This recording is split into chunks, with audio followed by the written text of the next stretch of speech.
internships, and I had narrowed it down to law enforcement. Spoken to Danny, and I had emailed Mr. Amos, the sheriff, and yeah, Daniel Karish left me a voicemail, so I went over there and talked to him to meet with the wonderful people at the Orange County Sheriff's Office, and they put us on the right track. So, all right. So our mentor for this project was Captain Jason Smith. I kind of had a rough start with this because I wanted to do something related to investigative work. If I was taken to a scene, so if the case goes to trial and the trial goes on for months, I have to come back here from college, and I get hours from that. So Captain Smith was able to get it sorted out to get us into the Citizens Police Academy, a program where we are 15 sessions, each about 3 hours long. This is on a different part of the sheriff's office. So one of our first sessions, we talked about investigative work and communications. It happened about a mile away from my house. So that was enlightening.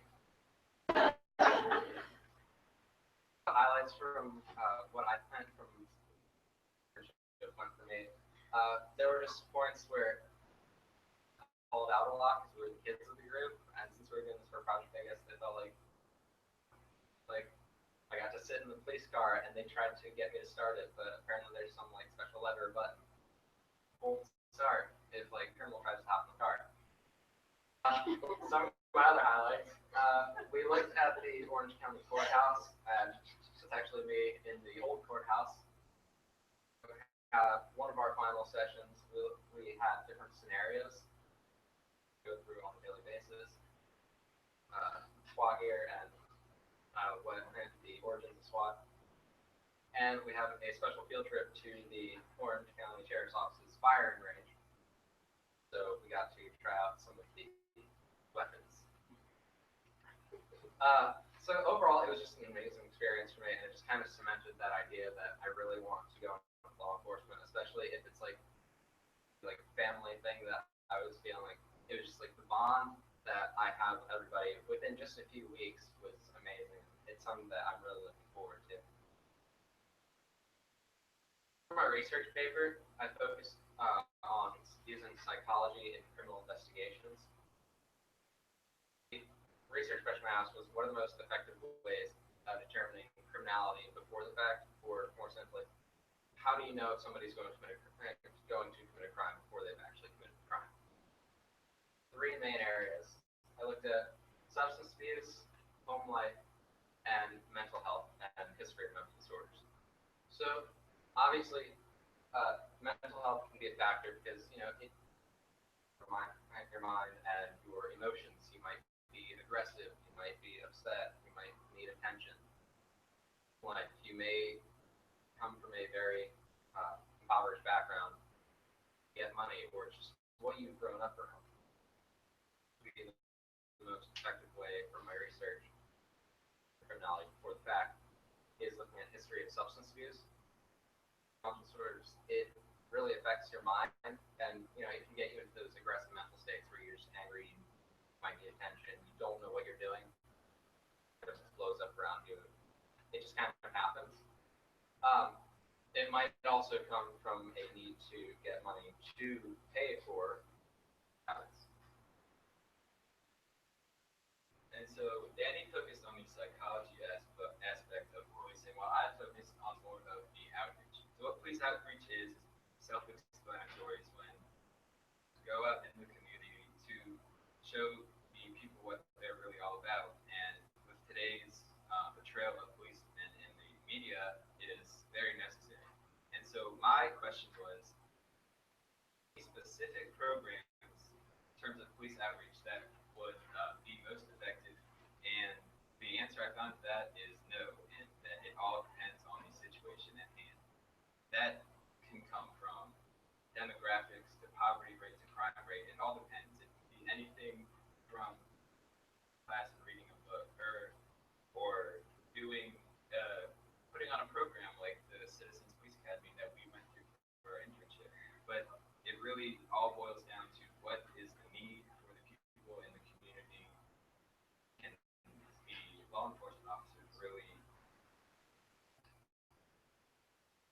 and Danny did the same internship, and I it really cemented the fact that I wanted to do law enforcement. It was so hands-on, and we really got an inside look at what it's like to be a law enforcement officer. Um, Here I am with my mentor, Captain Smith, at the firing range. They were very helpful, and they kept us safe throughout the whole. My personal favorite experience was the K9 day. So what that was they, first of all, they brought out the Belgian Malinois, which is the attack dog, and you can't really get too close to that because you know how that goes. And then they brought out Blue. This isn't Blue, but Blue is a bloodhound, and what she does is but more elderly and children. Why they use bloodhounds to track elderly and children is because when they find them, they are trained to sit and be a friendly dog and lick and a friendly sight to see when a child or an elderly person is lost. So I got to volunteer to get tracked by Blue, and so all I had to do was gauze on my hand, nothing else, and I gave it to the deputy, and he put it in a Ziploc bag, hide as best as I can. So I did just that. And I thought I was hitting pretty well, but within it, Blue was right on my track, and he had found me, and it was just really crazy to see how well these dogs can be. Chip was just, people always say that the real world is scary.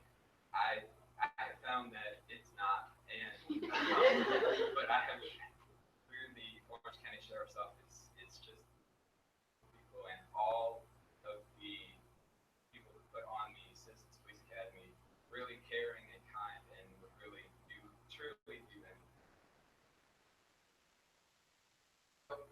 For our community service, we've been working since January at the Orangeville Police Department, which is based inside Orangeville Town Hall. Police service mentor is Chief Blake Corbin of the Orangeville Police Department, and so we were really at a loss for what to do for community service. I planned a few programs, and they had just kind of fallen apart. So Ms. Carlton directed us towards Chief Blake Corbin, and the first time we met with him, never having met him or had any interaction with him. And we told him what we kind of wanted to do and what we were trying to accomplish. And he talked to us for at least an hour about everything that he does and how he would go about this. And he gave us questions to think about and then come back to him to kind of really narrow down what it was we wanted to accomplish with our community service and legacy project. Ultimately, we ended up working with Chief Corbin on their program, Officer John Goes to School program. Well, the way it works is Officer John is followed as he goes through his training at the police academy, and these pictures are then given captions and sent to Gordon Barber Elementary School, where the kids will look at them in class and just kind of see what a police officer does to train, what he does on a daily basis. In a way that's easy for the kids to read, so they can show their parents too. It's kind of a thing for both the kids and the parents to help them develop a relationship and just, recently there have been problems with they're like, oh, these are the bad guys. That's not true, and that's the point of this program is to show people, hey, you can't let a few bad apples spoil the whole bunch. For Officer John Goes to School, part of what we did was we made a physical copy of every post and put it in this binder so that they have a resource to go off of for later years and to hopefully make more and be distributed. So, say libraries, other schools, things like that. So we had this physical copy, but we really wanted to further our legacy and impact more people. So we had the idea to other elementary schools in the county to keep it important for our elementary school.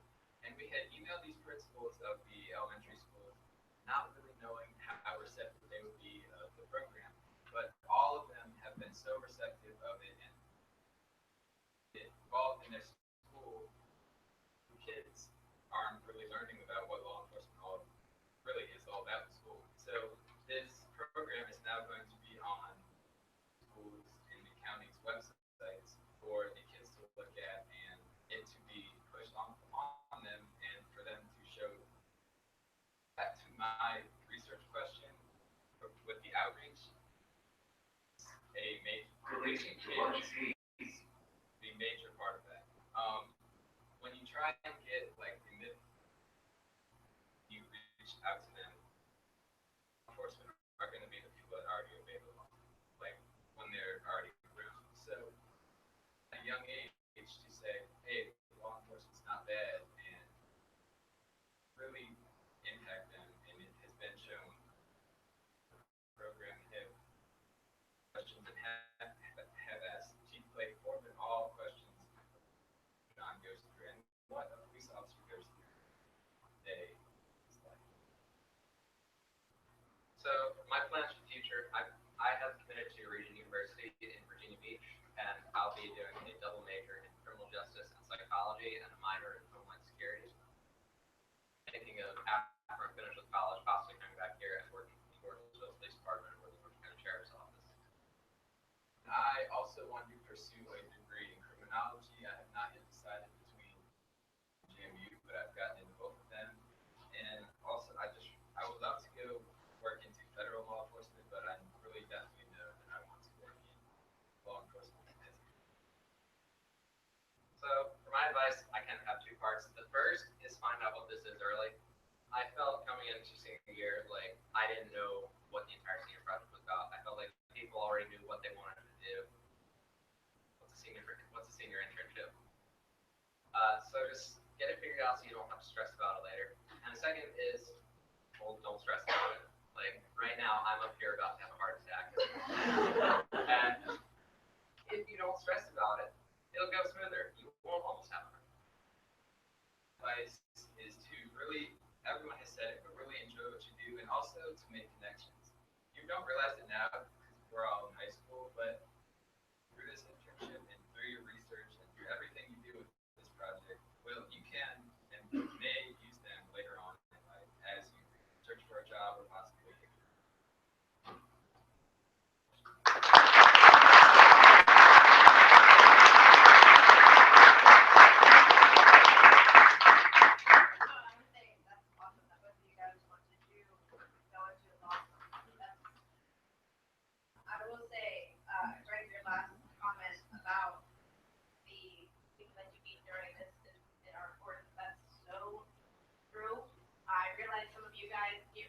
for the first time ever in your lives when dealing with your governor's school projects and the people that you guys meet help you so much down the road. So that was great advice for you upcoming.